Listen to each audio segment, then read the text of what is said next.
العالمین والصلاة والسلام علی حبیبہ محمد وآلہ وصحبہ اجمعین. اعوذ باللہ من الشیطان الرجیم. بسم اللہ الرحمن الرحیم. مائک آن ہونا اندر والا مائک آف کرو. ذکر والا مائک آف کرو.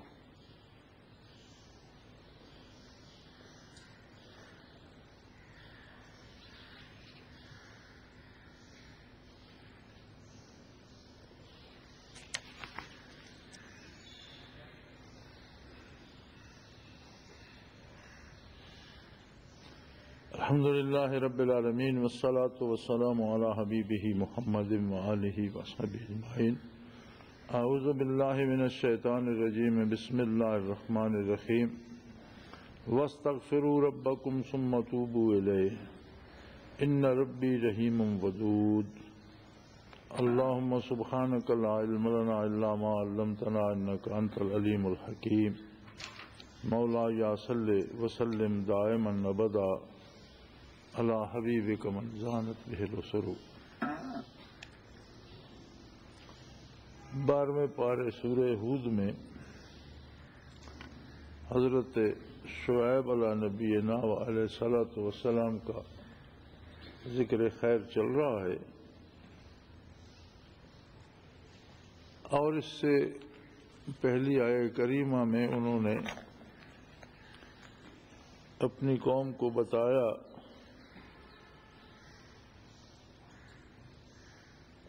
کہ پہلی قوموں کے حالات سے اور ان کے اعمال اور ان کے نتائج سے تم واقف ہو.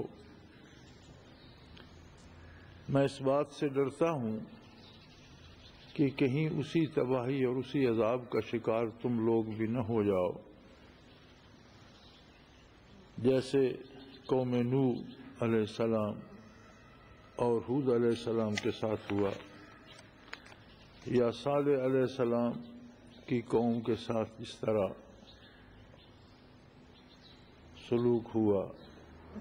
اور وما قوم لوط منکم ببعید، اور قوم لوط کا واقعہ تو تم سے زیادہ دور نہیں ہے، جنہیں اللہ کریم نے تباہ کر دیا تھا.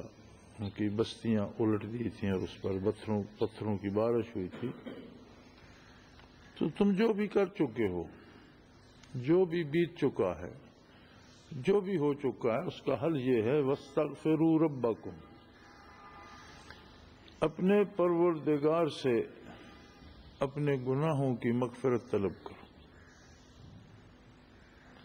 وہ گناہ کیسا بھی ہے، ظلم ہے، کفر ہے، شرک ہے، بڑے سے بڑا کوئی گناہ جو صادر ہو چکا ہے، یا چھوٹے سے چھوٹی غلطی جو تم کر چکے، اس کا علاج ایک ہی ہے وَاسْتَغْفِرُوا رَبَّكُمْ.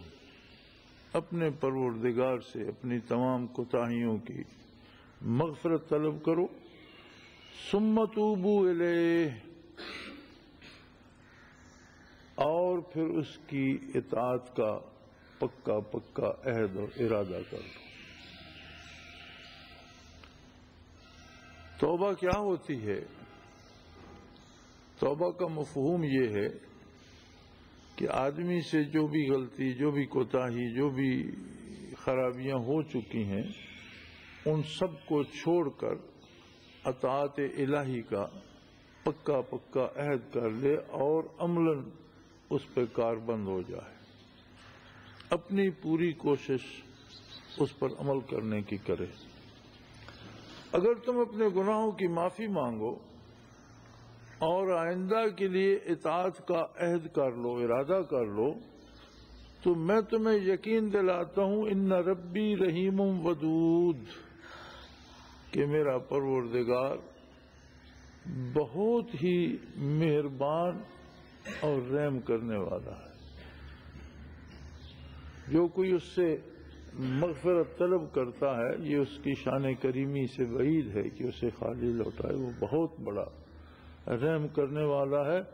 اور جو کوئی اس کی اطاعت کا عہد کر لیتا ہے تو وہ ودود ہے، محبت کرنے والا ہے،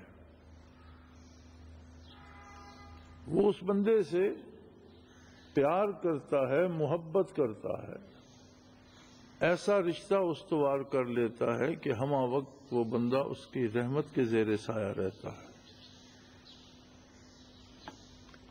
اب اس میں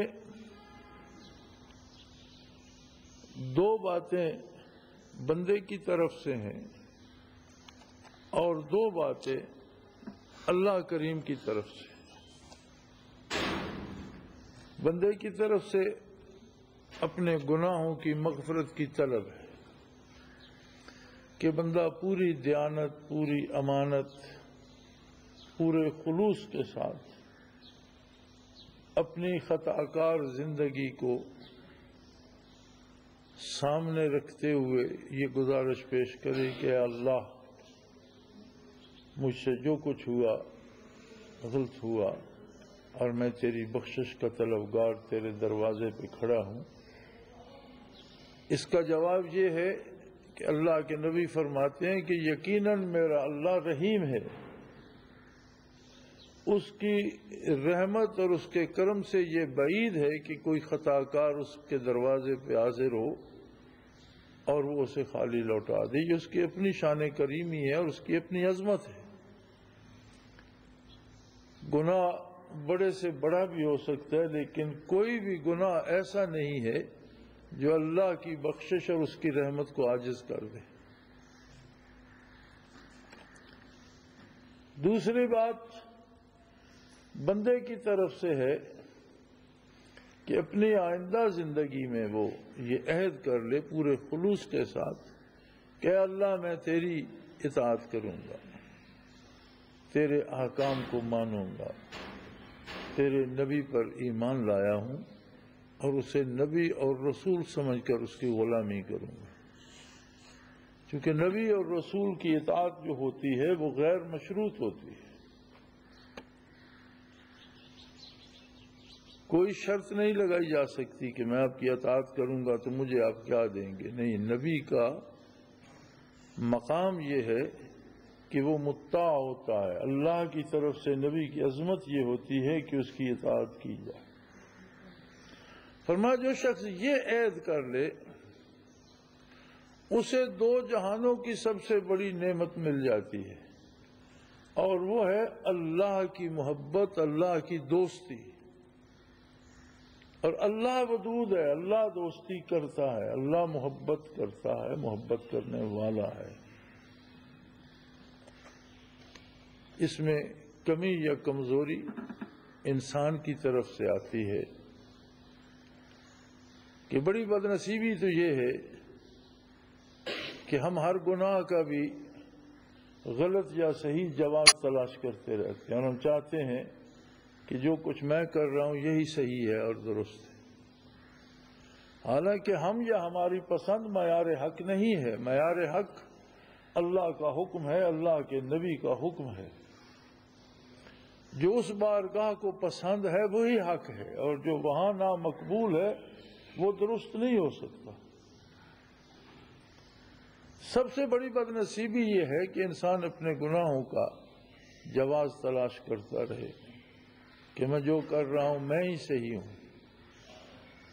ایسے بندے کو توبہ کی توفیق نصیب نہیں ہوتی۔ بدعت کے بارے کہتے ہیں نا کہ بدعت کا سب سے بڑا نقصان یہ ہے کہ اسے توبہ نصیب نہیں ہوتی۔ بدعت ہوتی ہے کوئی ایسا کام جسے اللہ نے دین نہ بتایا ہو، کوئی ایسا کام جسے اللہ کے نبی نے فرض، سنت، واجب، مستحب دین کا حصہ نہ بتایا ہو۔ بندہ اپنی طرف سے ایک رسم ایجاد کر لے اور اس پہ اصرار کرے کہ یہ عبادت ہے، یہ دین ہے، وہ بدعت ہو جائے۔ ورنہ ہزاروں کام ایسے ہیں جو عہد نبوی میں نہیں ہوتے تھے، آج ہوتے ہیں۔ اسباب ہی کو دیکھ لیجئے، اس زمانے میں گاڑیاں نہیں تھیں، آج ہیں، لوگ سواری کرتے ہیں۔ اس زمانے میں گھوڑے اونٹ کی سواری کرتے تھے، لیکن گھوڑے اور اونٹ کی سواری بھی عبادت نہ تھی، اور گاڑی، کار اور بس اور جہاز کی سواری بھی عبادت نہیں ہے۔ دین کا حصہ نہیں ہے، زندگی کے وسائل میں سے ایک وسیلہ ہے۔ اب اس میں حلت اور حرمت کی بات آئے گی کہ وہ جائز طریقے سے کی یا ناجائز طریقے سے کی، اپنے خرچ پر کی یا دوسرے کا مال اس میں کھایا، یعنی اس میں اس وسیلے کو اختیار کرنے میں حلال ذرائع استعمال ہوئے یا حرام ہوئے، وہ بدعت نہیں ہوگی بلکہ اس میں حلت و حرمت کی بات آئے گی۔ لیکن اگر کوئی یہ کہہ دے کہ جہاز پر سواری کرنا جو ہے یہ عبادت ہے، دین کا حصہ ہے، تو یہی بدعت بن جائے۔ اسی طرح ہم اپنے روزمرہ کے امور میں بہت سے کام کرتے ہیں، شادی بیاہ میں کرتے ہیں، موت اور جنازے میں کرتے ہیں، ایسے کام جن کا ثبوت عہد نبوی میں نہیں ملتا، ہم نے اپنے طور پر انہیں ایجاد کر لیا اور اس کے ثواب کے قائل ہو گئے کہ یہ کرنا عین ثواب ہے، جو نہیں کرے گا وہ گناہگار ہے۔ تو جس کام کا ثبوت عہد نبوی میں نہیں ملتا، قرآن و سنت میں نہیں ملتا، متقدمین سے نہیں ملتا، اسے اپنے طور پر بطور عبادت گھڑ لینا یہ بدعت ہے۔ اب اس بدعت کی مصیبت یہ ہے، ویسے تو ایک سیدھا سا اصول ہے کہ کل بدعت ضلالہ، ہر بدعت گمراہی ہے، وکل ضلالۃ فی النار، اور ہر گمراہی دوزخ کی طرف جاتی ہے۔ مصیبت اس کی یہ ہے کہ بندہ جس کام کو عبادت اور نیکی سمجھ رہا ہے اس سے وہ توبہ کیوں کرے گا؟ اگر کوئی ایک شخص کسی بھی کام کو گناہ سمجھ کر کرتا ہے، غلطی سمجھ کر کرتا ہے، تو اس کی توبہ کی تو امید کی جا سکتی ہے کہ اس کے ذہن میں یہ بات موجود ہے کہ جو میں کر رہا ہوں یہ غلط ہے، میں خطا کر رہا ہوں، تو کسی وقت اسے توفیق توبہ بھی نصیب ہو سکتی ہے۔ لیکن ایک بندہ غلط کر رہا ہے، کام جو کر رہا ہے وہ ثواب نہیں گناہ ہے، لیکن وہ اسے عبادت سمجھ کے کر رہا ہے، تو وہ اس سے توبہ کب کرے گا؟ تو علماء حق فرماتے ہیں کہ بدعت کی سب سے بڑی مصیبت یہ ہے کہ اس سے توبہ نصیب نہیں ہوتی۔ تو اس طرح کے جو امور ہم نے زندگی میں ایجاد کر لیے ہوتے ہیں، جن کا کوئی ثبوت دین میں نہیں ملتا، ہم چوری کرتے ہیں، ہمارے ذہن میں یہ بات دل میں موجود ہوتی ہے کہ میں نے خطا کی ہے، غلط کیا ہے، اب اسے چوری کو چور بھی حلال نہیں سمجھتا۔ ہم جوا کھیلتے ہیں، ہمارے ذہن میں موجود ہے کہ میں غلط کر رہا ہوں، ڈاکہ کرتے ہیں، قتل کرتے ہیں، ان سارے امور کے بارے کرنے والے کو تو اعتماد ہوتا ہے کہ میں گناہ کر رہا ہوں۔ لیکن اب ایک اور تماشا بن گیا، آج لوگوں کو مساجد میں شہید کر دیا جاتا ہے اور قتل کرنے والا یہ سمجھ رہا ہوتا ہے کہ میں بڑا نیکی کا کام کر رہا ہوں۔ ایسا دور آ گیا ہے کہ بے گناہ لوگوں کو بازار میں سرے بازار شہید کر دیا جاتا ہے، وہ جانتے نہیں مجھے کس نے مارا، کیوں مارا، مارنے والا نہیں جانتا میری گولی کس کو لگی، وہ کون تھا۔ اب اس میں کون سی ہمت اور کون سی بہادری اور کون سی نیکی ہے؟ لیکن شاید انہیں ان کے پیشوا یا ان کے رہنما جن پر وہ اعتماد کرتے ہیں وہ کہتے ہوں گے کہ یہ ثواب کا کام ہے، کر گزرو، یہ شیعہ کی امام بارگاہ ہے، یہاں لوگوں کو قتل کر دو، یہ سنیوں کی مسجد ہے، یہاں لوگوں کو قتل کر دو۔ تو میرے خیال میں قاتل جو ہے وہ شاید نیکی سمجھ کر رہا ہو۔ تو اب جو ظلم کو خود نیکی سمجھ رہا ہے وہ توبہ کیسے کرے گا؟ جب گناہ کو نیکی سمجھ لیا جائے تو توبہ کی توفیق نصیب ہی نہیں ہوتی، اس کو خیال ہی نہیں آتا اس سے توبہ کرنے کا۔ نبی کریم صلی اللہ علیہ وآلہ وسلم نے عین جہاد میں بھی حکم دیا کہ کافروں کے عبادت خانے بھی اجاڑے نہ جائیں۔ کافروں کے جو پجاری یا عبادت خانوں میں رہنے والے لوگ خواہ وہ بتوں کی پوجا کر رہے ہوں، انہیں پریشان نہ کیا جائے۔ اب بھلا کس کے پاس جواز ہے کہ وہ مسلمانوں کی عبادت گاہوں میں قتل کروائے اور پھر اسے ثواب بھی اور عبادت بھی قرار دے؟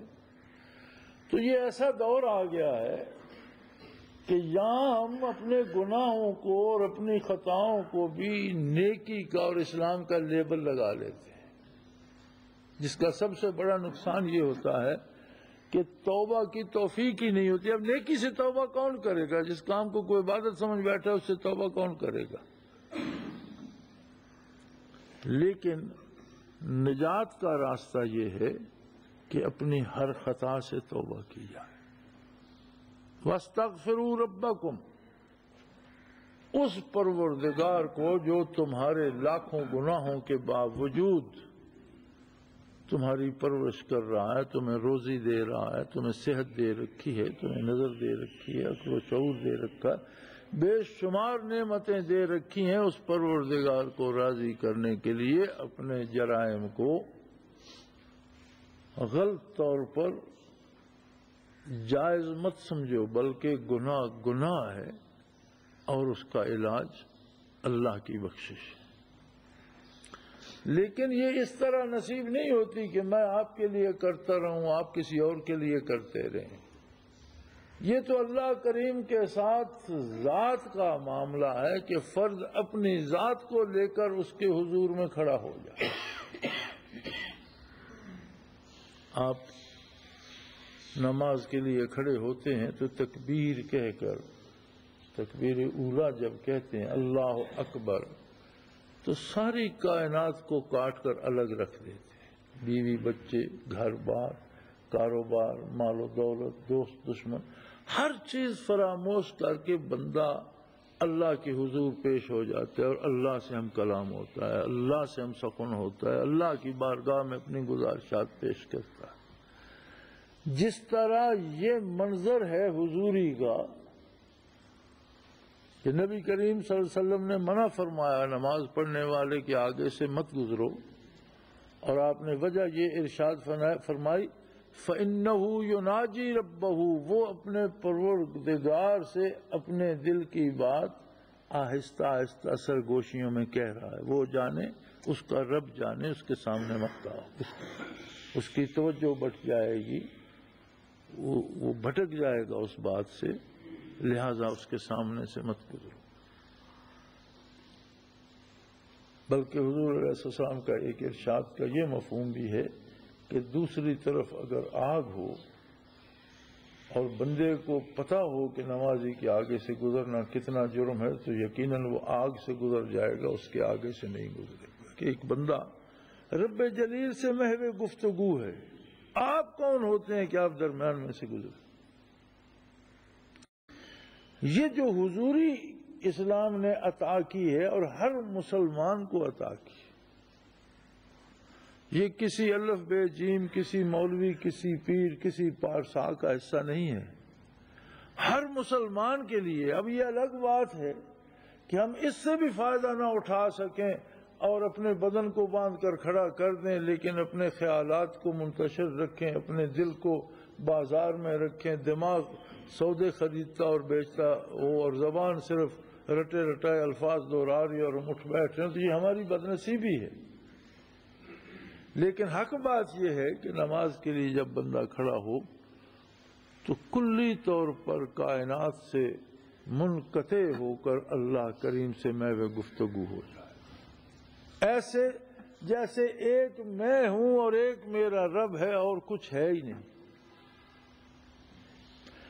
اگر اس کیفیت میں بڑے سے بڑا گناہگار اپنے پروردگار سے یہ عرض کرے کہ اللہ میں بڑے گناہ کر چکا،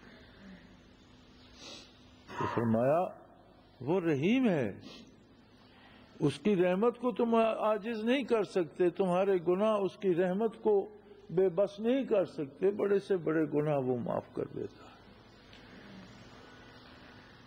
لیکن اس معافی کے ساتھ دوسری شرط بھی ہے، جو کر چکے ہو وہ تو بخشوا لیے، لیکن آئندہ نہ کرنے کا عہد بھی کرو۔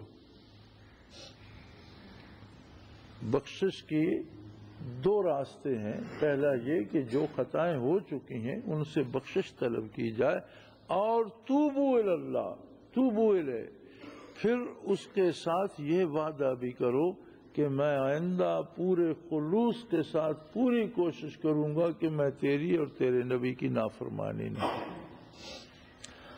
اب اگر یہ دوسرا وعدہ بھی آپ کر لیتے، ایک آپ ہے، ایک آپ کا پروردگار ہے، ایک آپ ہے، ایک آپ کا رب ہے، کوئی تیسرا بندہ نہیں، کوئی تیسری مخلوق نہیں، کوئی تیسری ہستی نہیں، بندہ ہے اور اس کا رب ہے، پروردگار ہے۔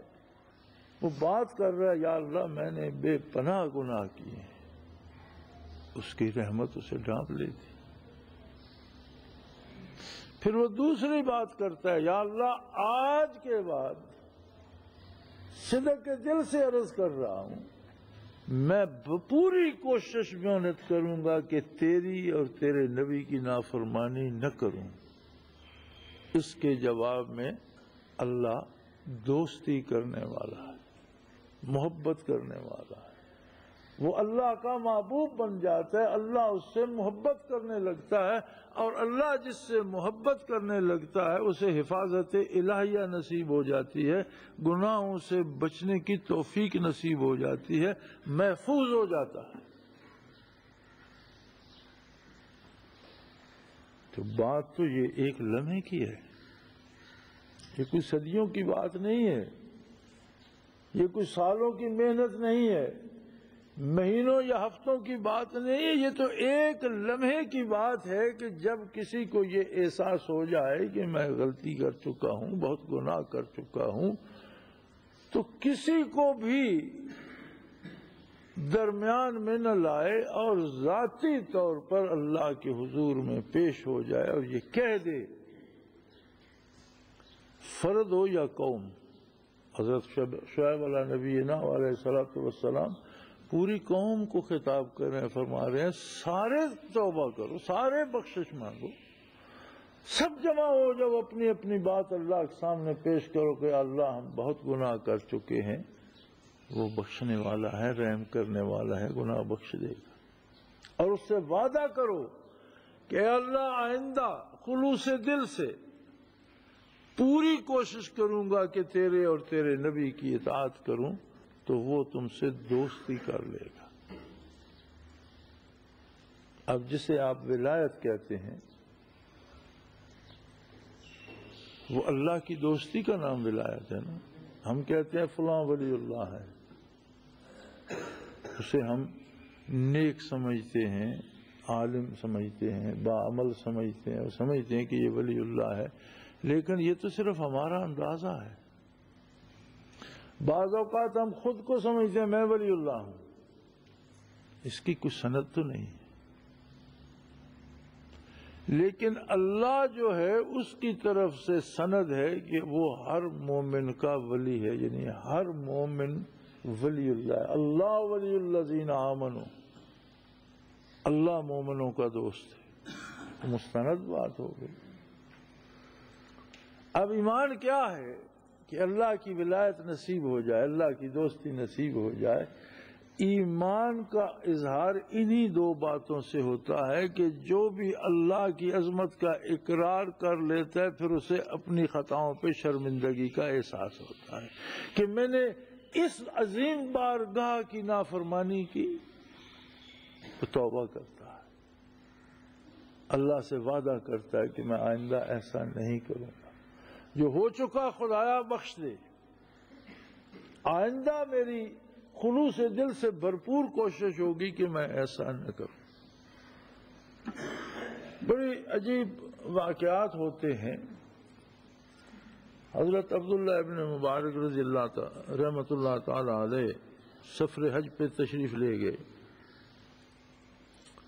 اور ایک زمانہ تھا کہ جب راتوں کو حرم خالی ہوتا تھا،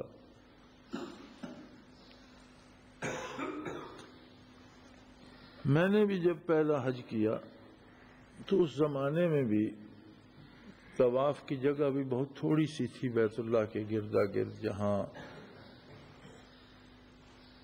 اب بھی جہاں وہ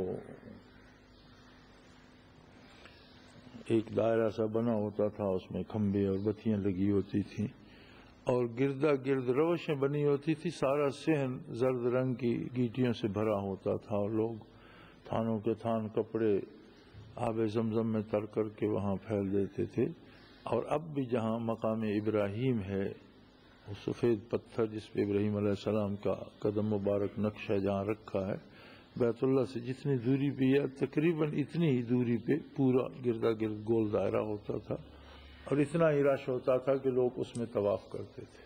اب زمانہ بدل گیا ہے، اب تو بیت اللہ شریف کے سارے سین میں طواف ہو رہا ہوتا ہے، گردا گرد مسجد میں طواف ہو رہا ہوتا ہے، دوسری منزل پہ ہو رہا ہوتا ہے، چھت پہ ہو رہا ہوتا ہے. اس کے بعد پھر عمارت کے باہر گردا گرد سڑک پہ بھی طواف کرنے والے پھر رہے ہوتے ہیں. اتنی مخلوق جمع ہو جاتی ہے. اس وقت شاید اتنے وسائل سفر کی اتنی آسانیاں نہیں تھیں، لوگ تھوڑے ہوتے تھے.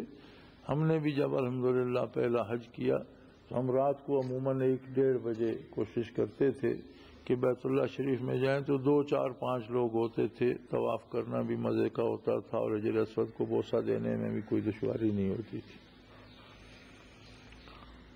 تو اس زمانے میں بھی شاید بیت اللہ خالی ہوتا ہو رات کو.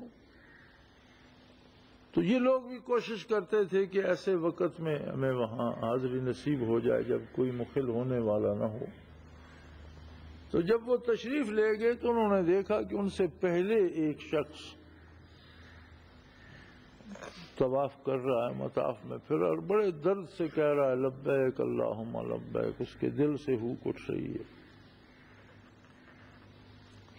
اچانک انہوں نے ایک گرجدار آواز سنی. ہاتف کی آواز تھی اور وہ کہہ رہا تھا کہ نکل جاؤ میرے گھر سے اور اس میرے گھر کو اپنے قدموں سے آلودہ نہ کرو، چلے جاؤ یہاں سے. تو وہ لرز گئے، رک گئے جہاں تھے وہیں ان کے قدم جم گئے. اب وہ بندہ اس بات سے بے نیاز ہے، وہ اپنے لگا ہوا ہے اللہم لبیک لا شریک لک لبیک، وہ پھر رہا ہے اور یہ کھڑے ہیں لرز رہے ہیں. آواز ہے کہ آئے جا رہی ہے. تو وہ جب چکر کاٹ کر ان کے قریب سے گزرنے لگا تو انہوں نے پکڑ لیا، روک لیا اور پوچھا بھی یہ جو ہاتف کی آواز آ رہی ہے تم نہیں سن رہے ہو؟ تو اس نے کہا حضرت مجھے تو کہا جا رہا ہے، میں تو مخاطب ہوں اس آواز کا، آپ اس کے مخاطب نہیں ہیں. آپ نے سن لی تو میں کیسے نہیں سن رہا ہوں؟ جس کو خطاب کیا جا رہا ہے، جس سے کہا جا رہا ہے، میں بھی سن رہا ہوں، آپ سے بہتر سن رہا ہوں. تو انہوں نے فرمایا پھر تو غضب الہی سے ڈرتا نہیں ہے؟ تو چاہتا ہے کہ دنیا پہ کوئی عذاب نازل ہو جائے، کیوں چلا نہیں جاتا یہاں سے؟ تو اس نے کہا حضرت اور کوئی دروازہ دکھا دیں اس جیسا، میں وہاں چلا جاؤں. اور کوئی ہے ہی نہیں، میں جاؤں کہاں؟ تباہ کر دے، عذاب نازل کر دے، اس کی مرضی، بخش دے اس کی مرضی، میرے پاس دوسرا دروازہ نہیں ہے. تو حضرت فرماتے ہیں کہ وہ تو بات کر کے چل پڑا اور میں نے دیکھا کہ جھڑک کی بجائے اللہ کی رحمت کے انوار نے اسے گھیر لیا. وہ خود ابن مبارک فرماتے ہیں کہ میں دیکھ رہا تھا کہ رحمت الہی کے انوار نے اس شخص کو گھیر لیا. اس نیت، اس خلوص کے ساتھ اس کے حضور حاضر ہو جائے، وہ مسجد میں ہو، وہ بیت اللہ میں ہو، وہ جنگل میں ہو، وہ صحرا میں ہو، وہ پہاڑ پہ ہو، وہ دریا میں ہو، وہ جہاز پہ ہو، وہ فضا میں ہو، جہاں بھی ہے، جس لمحے یہ احساس ہو جائے کہ جو میں نے کیا وہ غلط تھا، اس لمحے اللہ کی حضور حاضر ہو جائے تو اللہ تو ہر وقت ہر جگہ موجود ہے. بندہ غیر حاضر ہے. جب اسے احساس ہو جائے، جس لمحے ہو جائے، اسی لمحے حاضر ہو جائے اور یہ کہہ دے کہ اللہ میں نے غلط کیا، اللہ رحم کرنے والا ہے، اس کی رحمت اسے نصیب ہو جائے. اور یہ عہد کر لے کہ آئندہ ہے پروردگار عالم، میں خلوص دل سے پوری کوشش کروں گا کہ تیری اور تیرے نبی کی نافرمانی نہ کروں. اللہ اس سے دوستی کر لیتا ہے.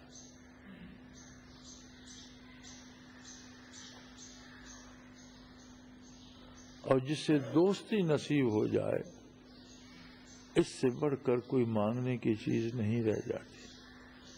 دو عالم سے کرتی ہے بیگانہ دل کو، دو عالم سے کرتی ہے بیگانہ دل کو، عجب چیز ہے لذت آشنائی۔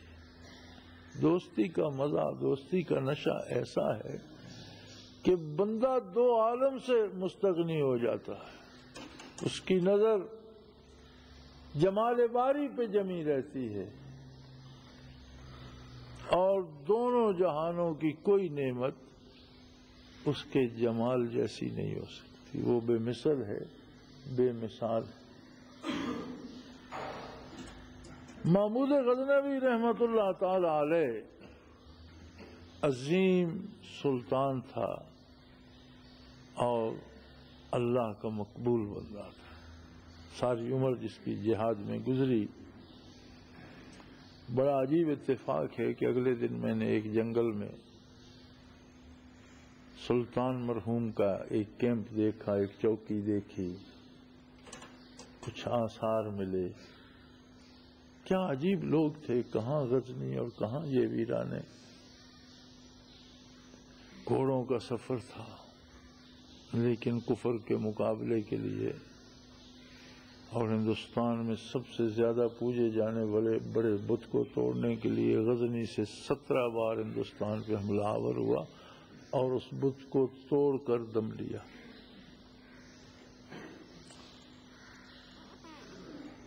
تو انہوں نے اثناء سفر کسی چرواہے کو دیکھا، اس سے باتیں کی۔ 9 عمر سا لڑکا تھا، انہیں اچھی لگی اس کی بات، اس سے دوستی ہو گئی سلطان کی، اسے ساتھ رکھ لیا۔ اب ایک 9 عمر سا چرواہا ہے اور ہمہ وقت سلطان کے ساتھ ہے، سلطان کھانا کھاتے ہیں تو وہ ساتھ ہے، دربار تشریف لاتے ہیں تو وہ ساتھ ہے، آرام کرنے جاتے ہیں تو اسے ساتھ کا کمرہ ملا ہوا ہے۔ تو جو پرانے درباری تھے اور سلطان کے باپ دادا سے خدمت کرتے آ رہے تھے، انہیں بڑی عجیب بات محسوس ہوئی کہ ہمارے باپ دادا ان کے باپ دادا کی خدمت کرتے گزر گئے، اور ہم نے دنیا کے سفر ان کی ہم رکابی میں کیے، ایک عالم کو فتح کر ڈالا، جانیں گنوائیں، بیٹے شہید کروائے، ہمارے بزرگ بھی خادم، ہم بھی، ہمیں تو کسی وقت حضوری نصیب ہوتی ہے، اور یہ ایک عام سا لڑکا ہے چرواہا، اور یہ ہمہ وقت سلطان علی کے ساتھ ہے۔ تو انہوں نے کسی نہ کسی طرح اپنا دکھ سلطان تک پہنچایا کہ یہ بڑی عجیب بات ہے کہ ہماری تو نسلیں سلطان کی نسلوں کی خدمت کرتے بیت گئی، ہمیں تو کسی لمحے کبھی کسی خاص موقع پر حضوری نصیب ہوتی ہے یا کسی مشورے کے لیے طلب کیا جاتا ہے، اور یہ ایک 9 عمر سا چرواہا ہے، عجیب سا لڑکا ہے، اور یہ ہمہ وقت سلطان کے ساتھ ہے۔ سلطان نے اس بات کا جواب دینے کی بجائے فتح کے بعد جب آپ دارالخلافہ پہنچے تو اس فتح کے جشن کا اعلان فرما دیا۔ تمام اراکین سلطنت کو، تمام وزراء کو، تمام جرنیلوں کو دعوت دی گئی، اور جو مال غنیمت آیا تھا اس میں سے مختلف چیزوں کے نام لکھ کر یا چیزیں مہیا کر کے سجا دی گئیں کہ آج جشن فتح ہے اور یہ سارے انعامات ہیں، اور جس کو جو چیز پسند آئے وہ اس پہ ہاتھ رکھ دے، وہ اسی کی ہے۔ کہیں خوبصورت گھوڑوں کی فہرست ہے، کہیں زر و جواہر کی فہرست ہے، کہیں خوبصورت اسلحہ کی اور زرہ کی اور تلواروں کی فہرست ہے، کہیں خوبصورت جاگیروں اور باغات کی فہرست ہے، کہیں محلات اور مکانوں کی فہرست، غرض جو جو چیزیں ہیں، کہیں اعلیٰ ترین لباس کی، کہیں مال و دولت کی، تو وہ الگ الگ فہرستیں لگا دی گئیں کہ جسے جو چیز پسند ہو وہ اس پہ ہاتھ رکھے، اسے وہ دولت مہیا کر دی جائے۔ اب دعوت کے بعد جتنے اہل دربار اٹھے، سب نے اپنے اپنے ذوق کے مطابق کوئی نہ کوئی چیز پسند کر لی، کسی نے گھوڑے، کسی نے جاگیر، کسی نے مال و دولت، کسی نے اسلحہ، کوئی جو چیز جس کو پسند تھی، جو مزاج تھا، اس پہ ہاتھ رکھ دیا۔ ایاز اپنی جگہ سے اٹھا اور اس نے سلطان کے کندھے پہ ہاتھ رکھ دیا کہ میرے لیے یہ دولت کافی ہے۔ تب سلطان نے انہیں بتایا کہ دیکھو یہ جتنی چیزیں تم نے لی ہیں میرے دربار میں ان کی کمی نہیں ہے، اور یہ انشاءاللہ اور فتوحات ہوں گی، اور غنیمت آئے گی، اور مال آئے گا، اور سب ویسے بھی تم میں تقسیم ہوتا ہے، لیکن یہ ایک ہی بندہ ہے جس نے ساری نعمتوں کو ٹھکرا کر سلطان کے کندھے پہ ہاتھ رکھ دیا۔ اب جس کا سلطان ہے سلطنت تو ساری اسی کی ہے، تم نے تو ایک ایک چیز کا انتخاب کیا ہے، یہ تو ساری سلطنت لیے بیٹھا ہے۔ اگر دنیاوی حکمران کی دوستی اتنی عظیم ہے تو کسی سے پروردگار عالم دوستی کر لے، تو دو عالم اسی کے ہیں، کائنات اسی کی ہے، خدائی اسی کے ہے جس کا خدا ہے، کائنات اسی کی ہے جس کا خالق کائنات ہے۔